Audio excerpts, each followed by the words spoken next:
ஆத்ம வணக்கங்க. என் பேர் சிவகுமார். நான் வந்து ஹியூஸ்டன் அமெரிக்காவிலிருந்து வந்திருக்கேன். நான் இந்த கோவிடெல்லாம் ஆரம்பிக்காததுக்கு முன்னாடி ஐயாவோட வீடியோவெல்லாம் பார்க்க ஆரம்பித்தேன். ஸோ ஐயாவோட சித்தர்கள் பாடங்களோட விளக்கங்கள், நாம் என்ன செய்யணும் அப்படிங்கிறதோட விளக்கங்கள், இதை பற்றி அவர் தெளிவாக ரொம்ப சொல்ல ஆரம்பிக்கவும் எனக்கு ஆர்வம் அதிகமானது. ஸோ ஐயாவை பார்க்கணுன்னு சொல்லிட்டு கோவிட் டயத்துலேருந்தே நான் வெயிட் பண்ணிகிட்டு இருந்தேன். ஸோ ஒன்ஸ் அந்த ட்ராவல் ரெஸ்ட்ரிக்ஷன்லாம் போன பிறகு நான் போன வருடம் வந்தேன் ஐயாவை பார்க்கலாம் அப்படின்னு சொல்லிட்டு அப்படியே பாடங்களும் எடுக்க ஆரம்பித்தேன். போன தடவை ஐயாவை சந்திக்க முடியல. ஸோ அதனால் இந்த தடவையாவது வந்துடணும் அப்படின்னு சொல்லிட்டு திருப்பியும் இந்த டிசம்பரில் வந்துட்டு ஐயாவை சந்தித்ததில் பெரிய மகிழ்ச்சிங்க ஐயா. ரொம்ப சந்தோஷம். உங்களோட வீடியோக்களெல்லாம் தவறாமல் பார்க்குறோம். ஓகே, நிறைய தெளிவு பெறுறோம் ஐயா. இல்லை, மனிதன் ஆன்மீகம்ன்ற பேரில் மனுஷனை குழப்பிட்டாங்க. சரி, எது கடவுள்ன்ற ஒரு தெளிவில்லாத ஜனங்களுக்கு இது கடவுளா அது கடவுளான்ற குழப்பம் உண்டாகி போச்சு. சரி, இதனால் மக்கள் ஒருத்தரோட ஒருத்தர் சண்டை சச்சரவு போராட்டம், நான் உயர்ந்தவன் நீ தாழ்ந்தவன்ற நிலை வந்துச்சு. சரி. ஆனால் மனிதன் எல்லாரும் இறைவனுடைய படைப்பு. மனிதனுக்குள்ள இறைவன் இருந்து இயக்குறான் அப்படின்ற உண்மையை உணர்ந்தாங்கன்னா இதெல்லாம் போயிடும். மத சண்டை, ஜாதி சண்டை எல்லாமே போயிடும். சரி. யாரும் இந்த உலகத்தில் உயர்ந்தவன் இல்லை, யாரும் தாழ்ந்தவன் இல்லை. சரி. எல்லாரும் மனித பிறவியே ஒரு அற்புதமான பிறப்பு. அது இந்த மனித பிறவி கிடைச்சதுக்கு இந்த ஜாதின்றது இடையில வச்சுக்கிது, இந்த மதம்ன்றது இடையில வச்சுக்கிது. ஆனால் பிறப்புல ஜாதி மதமே கிடையாது. அது குழந்தை, அது மனிதன், அவ்வளோதான். சரி. அதை உணர்ந்தாங்கன்னா இந்த ஜாதி சண்டை மத சண்டைலாம் போயிடும். சரி. இந்த ஜாதி சண்டையால மத சண்டையால யாரும் உயரப்படல. தாழ்ந்த ஜாதிகாரனும் மண்ணுக்கு போப்பாரான், உயர்ந்த ஜாதிகாரனும் மண்ணுக்கு போப்பார். சரி. நீ உயர்ந்த ஜாதிகாரன் ஒன்றும் 1000 வருஷம் வாழ போவதில்லை, தாழ்ந்த ஜாதிகாரன் ஒன்றும் 5 வயசுல செத்து போவதில்லை. எல்லா மனிதரும் மனிதன்ற நோக்கத்தோடு மனிதனை பார்க்கணும். அவன் தாழ்ந்தவன் உயர்ந்தவன் பார்க்க கூடாது. நீ தாழ்ந்தவனா ஒருத்தனை நினைச்சிட்டீன்னா நீ உன்னோட இடத்துல போய் நீ தாழ்ந்தவனா மாறிடுவ. உன்னை விட உயர்ந்தவன் ஒருத்தர் இருப்பான், அவனாண்ட நீ தாழ்ந்து போயிடுவ. இப்போ ஒரு ஆபீஸ்ல போனா ஒரு எஸ்எஸ் இருப்பார். சரி. அவருக்கு 1000 தொழிலாளிகள் தாழ்ந்தவங்களா இருப்பாங்க. சரி. ஆனா அவர் போனார்னா ஒரு ஏடிஎம்ல கிட்ட அவர் தாழ்ந்து நிக்கணும். சரி. இது தொழில்துறையிலே இப்படி இருக்குது. ஆனா மனித பிறப்புல அப்படி கிடையாது. மனிதன் இறைவனை எல்லாரும் ஒன்னாதான் படைச்சான்.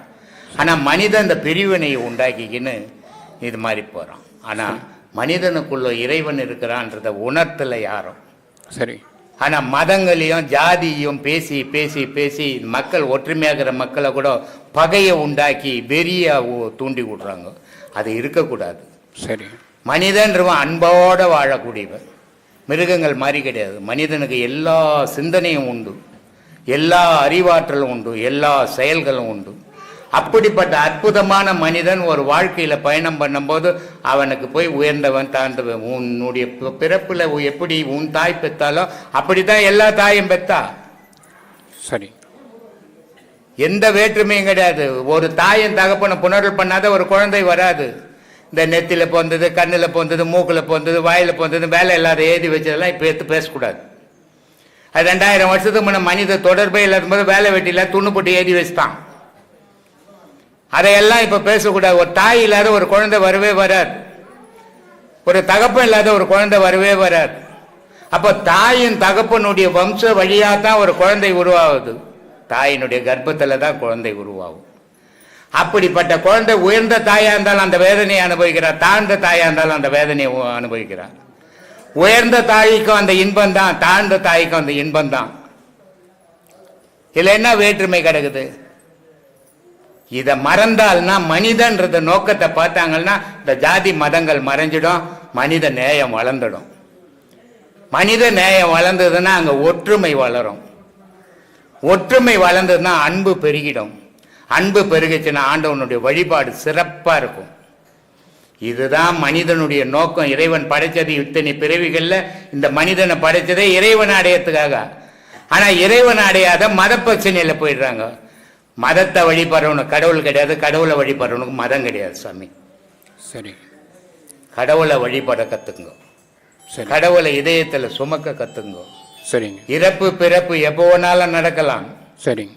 அதுக்குள்ள இறைவனை சுமக்குங்க. அதுதான் உங்களுக்கு நல் வழியை காட்டும். சரி.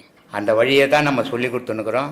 சரி. இன்றைக்கி இவர் 2வது தடவையாக வந்து இன்றைக்கி 2 உபதேசங்கள் வாங்கியிருக்கிறாரு. ஏற்கனவே 4 உபதேசங்கள் வாங்கிக்கிறாரு.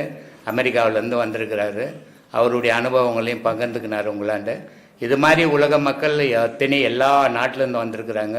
இந்த இன்றைக்கி கூட மலேசியாவிலேருந்து வந்துக்கிறாங்க, சிங்கப்பூர்லேருந்து வந்துக்கிறாங்க. இவ்வளோ நாட்டிலேருந்தும் மாதம் மாதம் வராங்க, மாதம் மாதம் உபதேசங்கள் வாங்குறாங்க.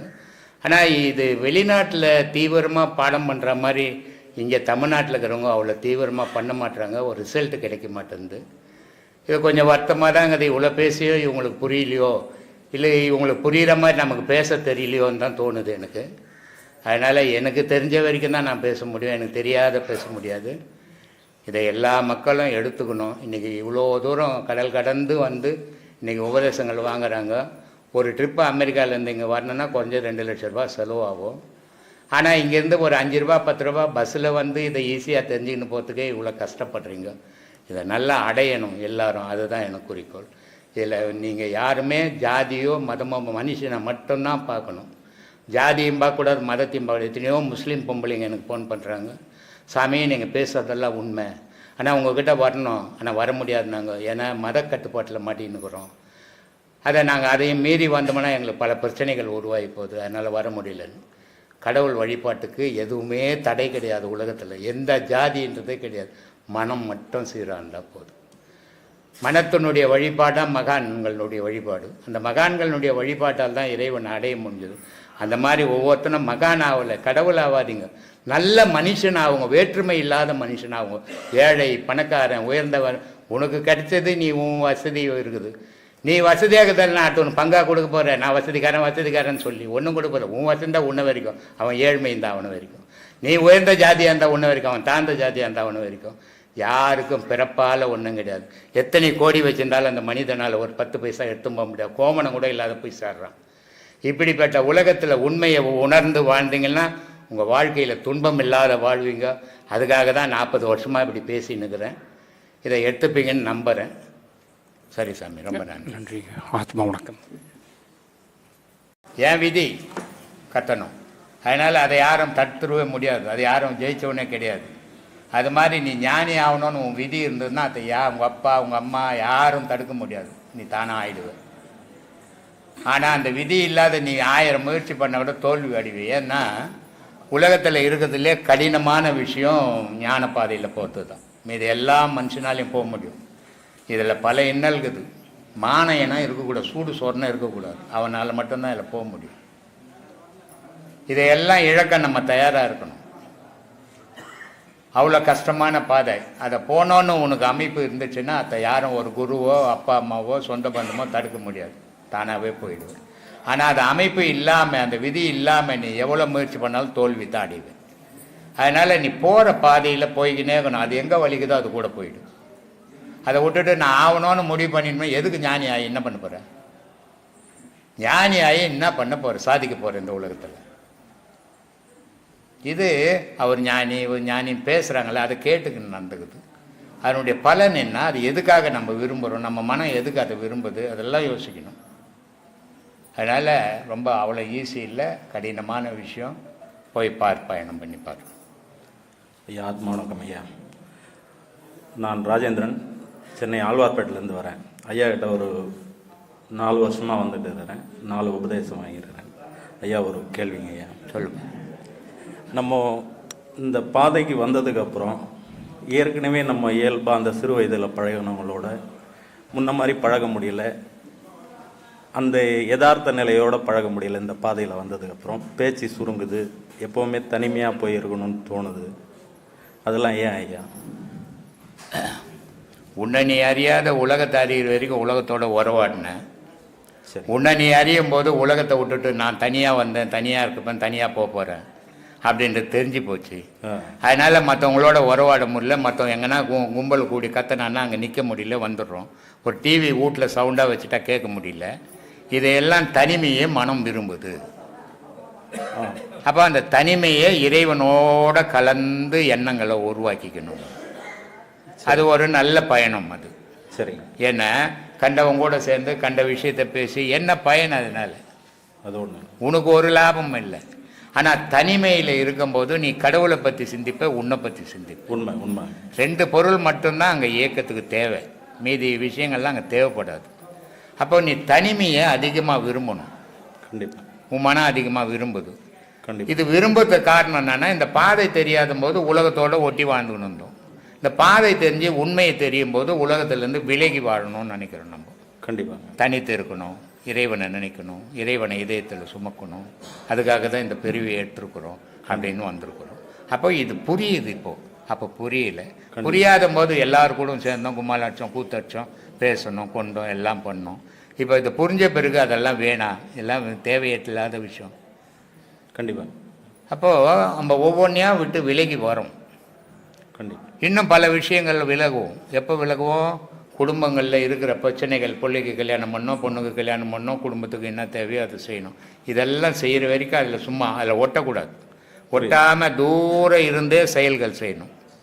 இப்போது என்னை கூட நிறைய பேர் கேட்டாங்க, இதுனா பணம் வாங்கினா பாக்கெட்டில் வைப்பாங்க, இல்லை மடியில் வைப்பாங்க, அவர் பணம் வாங்கினா தூக்கி போடுறாரு அப்படின்ட்டு. அது சரி. பணத்தினுடைய விபரீதம் எவ்வளோன்னு எனக்கு தெரியும், நான் அனுபவிச்சேன் அது. ஆனால் பணம் இங்கே அவசியமாக தேவை. பணம் இல்லைன்னா இப்போ இந்த வீடியோக்கார் வீடியோ எடுக்க மாட்டார். பணம் இல்லைன்னா இந்த மைக்கு வாங்க முடியாது இல்லையா? பணம் இல்லைன்னா இவ்வளோ பேர் உட்காந்து பேன் கார்டில் உட்கார முடியாது. கண்டிப்பாங்க. அப்போ இதுக்கு பணம் அவசியம். பணம் இல்லாத இங்கே ஒரு செயலும் செய்ய முடியாது. நீ அங்கேருந்து ஆழ்வார்பேட்டிலேருந்து இங்கே வர்றதுக்கு பஸ்ஸுக்கு நான் ஆன்மீகத்துக்கு போகிறேங்க, என்னை சும்மா ஏற்றுமாங்கன்னா ஏற்ற மாட்டான். முடியாது முடியாது. பணம் அவசியம். ஆனால் பணமே வாழ்க்கையாக மாறிடக்கூடாது. மாறிச்சின்னா விபரீதமான விளைவுகள் தான் ஏற்படும். நல்ல எண்ணங்கள் தோணாது, நல்ல செயல்கள் செய்ய முடியாது. அப்போது இதெல்லாம் விட்டு நீ விலகி வரும்போது கடவுளை நாடுது மனசு அப்படின்னு நீ தெரிஞ்சுக்கணும். அதுக்காக அப்படி இருக்குது. கரெக்ட். ஐயா, இன்னொரு கேள்விங்க ஐயா. நம்ம மனிதனுடைய இறுதி யாத்திரையில் வந்து கடைசி கட்டமாக அந்த யாத்திரையை நீர்க்குடம், அந்த வாரிசு வந்து நீர்க்குடத்தை சுற்றி வராங்க. ஒவ்வொரு சுத்துக்கும் ஒவ்வொரு ஓட்டை போட்டு அந்த தண்ணியை கீழே. அதோட தத்துவம் என்னங்க ஐயா? முப்பொருள் இது உடலில் அடங்கி இருந்தது. சரி. அகார உகாரம் அகாரம். சரிங்க. சக்தி, விஷ்ணு, சிவம், இந்த 3 பொருளாக இருந்து தான் இந்த உடலை இயக்குச்சு. சரிங்க. இது 3ம் இந்த உடலை விட்டு வெளியே போச்சு. இந்த பானையிலேருந்து ஓட்டையில் தண்ணி எப்படி போதோ அப்படி அதனுடைய உயிர் போயிடுச்சு அப்படின்னு அடையாளம் காட்டுறதுக்கு தான் அந்த கொல்லி போட்டவனுக்கு மேலே குடம் வச்சு 3 ஓட்டை போட்டு அந்த ஓட்டையில் அந்த பானை நிறைய தண்ணி வச்சு அந்த தண்ணி வெளியே போய் கட்சியில் பானையை போட்டு ஓடிக்கிறோம். இதை பொச்சிடுறேன், கொளுத்திடுறேன், இது இனிமேல் இந்த உலகத்துக்கு உபயோகப்படாது சரி அப்படின்னு பண்ணுறோம். நன்றி. நன்றி.